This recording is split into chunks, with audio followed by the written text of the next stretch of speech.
పాడి రైతులకు మంచి చేయడంలో కృష్ణా మిల్క్ యూనియన్ ముందుంటుందని Krishna milk union chairman Chalasani Anjaneyulu తెలిపారు. ఏపీ ప్రభుత్వం నర్సరీల ఏర్పాట్లకు 50,000 ఎన్ఆర్జీఎస్ కింద ఇచ్చేందుకు సిద్ధంగా ఉందని ఆయన తెలిపారు. డ్వాక్రా మహిళలు గ్రూపులుగా ఏర్పడి రైతులకు గడ్డిని అందించే వెసులుబాటు కల్పించిందని 10-20 ఎకరాలలో పచ్చగడ్డి వేస్తే పాడి రైతులకు గడ్డి అందుబాటులోకి వస్తుందని చలసాని చెప్పారు.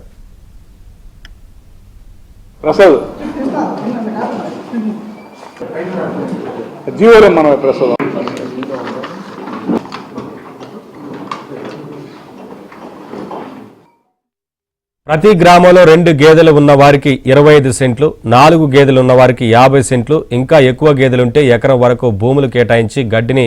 పండించేలా సహకరిస్తున్నామని చలసాని తెలిపారు. గత ప్రభుత్వం అమూల్ వంటి సంస్థలను తీసుకొచ్చి దెబ్బకొట్టాలని చూసినా కృష్ణా మిల్క్ యూనియన్ వినియోగదారుల ఆదరణతో నిలబడిందని ఆయన స్పష్టం చేశారు. ఇవాళ ప్రభుత్వం ప్రతి నియోజకవర్గంలో కూడా ఒక వెటర్నరీ హాస్టల్ ఏర్పాటు చేయటం కానీ, అదే కాకుండా పశువులకి ఇవాళ సన్నకారు చిన్నకారు రైతాంగం అంతా కూడా సొంత పొలాలు లేక, సొంత స్థలాలు లేక వాళ్ళందరికీ కూడా కమ్యూనిటీ హాస్టల్ 10 లక్షల రూపాయలు చెల్లించి 10 లక్షల రూపాయలు పెట్టి కమ్యూనిటీ హాస్టల్ నిర్మాణం చేయటం కానీ, అదే కాకుండా ప్రతి గ్రామంలో కూడా పాడి రైతులకి పచ్చగడ్డి కావలసినటువంటి పచ్చగడ్డి సౌకర్యాన్ని ఏర్పాటు చేయడానికి ఎంజీఎన్ఆర్జీఎస్లో ఎకరానికి 28,000 నుంచి 30,000 రూపాయలు కౌలు,